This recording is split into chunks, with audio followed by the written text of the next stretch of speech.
მე არ ვხედავ, რომ მაინც ერთადერთი ბრიუსელის თვალებით დანახული რუსეთ-საქართველოს კონფლიქტი ერთადერთი გამოსავალი. თუმცა ეს არის უდიდესი რესურსი და ჩვენ შეგვიძლია ამ რესურსის მართვა და საჩვენოდ გამოყენება. მე არ ვამბობ, რომ უნდა იყოს ისეთი დამოკიდებულება, როგორიც იყო, რომ თითქოს მხოლოდ მათი რესურსი არის საკმარისი. პარალელურად უნდა მიმდინარეობდეს ძალიან აქტიური მუშაობა საზოგადოებასთან, როგორც ჩვენს ეთნიკურ უმცირესობებთან, ანუ ოკუპირებულ ტერიტორიაზე ცხოვრებ მოსახლეობასთან და იქ დღემდე იქ მიუხედავად ეთნიკური წმენდისა, რომელიც ჩატარდა ადრეულ 90-იანებში, ჯერ კიდევ 90 წლამდე დაიწყო, მაგრამ რაც მოხდა აფხაზეთის ომის შემდეგ განსაკუთრებით, იქ დღემდე დარჩა ეთნიკურად ქართველი მოსახლეობა, რომელიც შევიწროებას განიცდის, მაგრამ ძალიან ბევრი ადამიანი იქ არის ჯერ ერთი რომ გვარ გადაკეთებული და ასე ვთქვათ, რთული ჟამის დროს აირია ისტორია და რეალურად ამ ადამიანებმა აღარ იციან საკუთარი გვარები საიდან მოდის, ანუ რეალურად მათი ძალიან დიდი ნაწილი არის ეთნიკურად ქართველი. ჩვენ ხომ ვიცით, რომ როგორც ცხინვალის რეგიონში, ასევე აფხაზეთის კუთხეში ჩვენი ეთნიკური უმცირესობები, ეთნიკურად ოსი და ეთნიკურად აფსო ხალხი არის აბსოლუტურ უმცირესობაში უკაცრავად. დღესაც კი დღევანდელი მონაცემებითაც და მათი დიდი ნაწილი, მათი მნიშვნელოვანი ნაწილი არის გვარ გადაკეთებული ქართველი. მე არ ვამბობ, რომ ამ ადამიანებმა შეგნებულად გადაიკეთეს გვარი. არა, ეს უბრალოდ ბუნებრივი პროცესია, როდესაც არის ომი, როდესაც არის ქაოსი, იკარგება საერთო წარსული და ხშირ შემთხვევაში რეალურად სწორედ და ბევრმა ადამიანმა შეგნებულად გადაიკეთა გვარი და ბევრმა ადამიანმა, ასე ვთქვათ,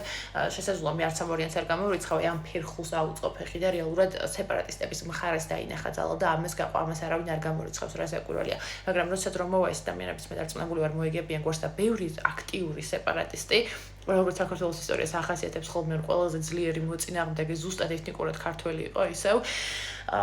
ან არ ვიცი იქნებოდა ეს გაასპარსებული თუ გაუსმალებული თუ გაარაბებული თუ გარუსებული თუ ვინც იქნებოდა ეთნიკურად ქართველი იყო ხოლმე ძალიან ხშირ შემთხვევაში მაგრამ ანუ ამის დროს მოვა და ამის გადახედვის დროს მოვა განსაკუთრებით იმ ადამიანებში ვინც საკუთარი ისტორიის დაბნეულობის გამო და ეს საკმაოდ მნიშვნელოვანი ფაქტორია და ეს ცნობილი ფაქტია რომ რეალურად არავინ არ ჩათვალოს რომ სეპარატისტული მოძრაობები რაღაც შეუსაბამოს რომ იტყვიან ეს არის უბრალოდ მათი არცოდნი და წამოსული არა რეალურად ეს ყველაფერი დაგეგმილი და გააზრებული პოლიტიკაა მე ამაში ღრმად ვარ დარწმუნებული თუნდაც მაგალითად ცხინვალის ოკუპაციის დროს გაიცმოდა ერთი პერიოდი ისმოდა ასეთი ნარატივები და დღემდე გრძელდება ეს ნარატივი რომ თითქოს ქართველებმა უკაცრავად ცხინვალის რეგიონში ცხოვრებმა ეთნიკურად ოსებმა საკუთარი საფლავები გადააბრუნეს და ვითომ ისინი იყვნენ ქართველები ანუ ამ დონის ტყუილიც კი იკადრა გარკვეულმა ჯგუფმა და ეს თქმა უნდა ზემოდან ქვემოთ მოდიოდა და უბრალო მოსახლეობის გარკვეულმა ნაწილმა არც კი დაიჯერა ეს ტყუილი მაგრამ რეალურად აი თვითონ ეს რომ ასეთი გულხვად ფანტაზიური ტყუილი მოიფიქრეს ეს ყველაფერი უკავშირდება იმას რომ ამ ყველაფერს ვიღაცას ნაფიქრი აქვს და ამ ყველაფერს გააქარწყლება ჭირდება მაგრამ მე ხახავ რა დაუბრუნდეთ მთავარ თემას მე არ მგონია რომ მხოლოდ ბრიუსელის თვალებით უნდა ვუყუროთ ქართულ-რუსულ კონფლიქტს არა სხვა შესაძლო ვარიანტები არსებობს პირველ რიგში ჩვენ თვითონ მოვაგვაროთ ჩვენს ეთნიკურ უმცირესობებთან რა თქმა უნდა ურთიერთობა და მე მჯერა რომ ეს პირველ რიგში უბრალო ხალხისგან უნდა დაიწყოს იმიტომ რომ როგორც ინდივიდუალური ურთიერთობები არ ლაგდება პატიების გარეშე, ისე არ ლაგდება კოლექტიური ურთიერთობები ერთი და იგივე ქვეყნის შორის ან სახელმწიფოებს შორის. არის ასევე კიდევ ერთი მესამე შესაძლო ფაქტორი, რაზეც ყურადღებაა გასამახვილებელი, ადრე თუ გვიან რუსეთის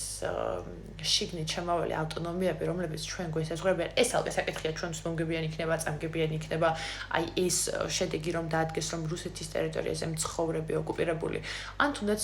ოკუპირებული ეხლა მაგალითად ალანიაში ოსებს არ აქვს იმას პრეტენზია რომ დამოუკიდებლები იყვნენ ხო მაგრამ იქ არიან გარკვეული ხალხები რომლებიც რუსეთმა იპოვა არა რომელიღაც სახელმწიფოს შიგნით არამედ რეალურად მოხდა მათი ოკუპაცია ისინი იყვნენ გარკვეული სტრუქტურული ერთეულები ასეთ შემთხვევაში როდესაც რუსებს გაუჭირდება საკუთარ ავტონომიაში ხო ომია და ქაოსია და ეხლა მაგალითად იგივე კადიროვის და ზოგადად ჩეჩნების რაზმები უკრაინაშიც კი გამოდიან, ხო? იბრძვიან, ანუ აქ არ იყო ეთნიკური ნიშანი, რომ მაგალითად ჩეჩნებს ეთნიკურად ქართველების სისხლი ქონდათ. არა, უბრალოდ ისინი არიან მათი კულტურული მდგომარეობიდან გამომდინარე, მათთვის მისაღებია მათი ნაწილისთვის, რა თქმა უნდა, ყოველთვის არა, რომ ფულის ანაცვლოდ რუსეთის მხარეს იბრძოლონ, მაგრამ რუსულ მხარეს რომ ამ შეში არ კონდეს, დამიჯერეთ დღეს როგორც აი ყვედაღებული ჭარაობის დონეზე ნათქვამი რომ არის, რომ არა, პრინციპში ჭარაობის დონეზე რატო სერიოზულად ნათქვა, მსრული სერიოზულობით შეიძლება განიხილოს ის ამბავი, კადიროვი მერამდენი კაცია რუსეთში. ანუ მას რომ შეში არ კონდეს ამ ყველაფრის, ამ ხელა სახელმწიფოს, ამ ხელა იმპერიალისტურ სახელმწიფოს, ნამდვილად კონკრეტულად ჩეჩნების და სხვათა შორის ერთ საინტერესო საგამოძიებო დოკუმენტური რეპორტაჟი იყო, რომელსაც ლინკს ვერ ჩავაგდებ, იმიტომ რომ მართლა ვერ ვიპოვე ახლა, მაგრამ რეალურად გაანალიზებული იყო რა მოხდება რუსეთ-უკრაინის ომის შემდეგ, როდესაც ეს ადამიანები ომში დამყოფი ეთნიკურად ჩეჩენი ადამიანები დაბრუნებიან საკუთარ სახლში, იქ არ არის მხოლოდ ეთნიკურად ჩეჩნები, ბევრი ჩრდილოკავკასიელი ხალხია, ინგუშების გარდა ყველაზე ვერ ვიტყვი, მაგრამ არაერთი ჩრდილოკავკასიელი ხალხია, რომელიც რეალურად იმ ომში, რუსეთ-უკრაინის ომში მხოლოდ ფულის ანაცვლოდ მონაწილეობს და შესაბამისად რუსეთის სახლში დაბრუნდება, რუსეთის ფედერაციაში საკუთარ ავტონომიაში რუსეთს დაბრუნდება, ეს ადამიანები აუცილებლად მოითხოვენ ძალიან ბევრ რაღაცას და დაიწყება გამოძიება და ხო, რეალურად როდესაც შესაძლოა დადგეს ძალიან მალე ის რეალობა, როდესაც რუსეთს იმდენად დიდი გამოწვევა დაუდგება, რომ მე არ ვამბობ, რომ საქართველოსთვის არ ეცლება, მაგრამ ასეთ შემთხვევაში უბრალოდ საქართველოს უნდა ქონდეს სული მზაობა, როგორც ყველანაირი მზაობა უნდა ქონდეს ასეთ შემთხვევაში საქართველოს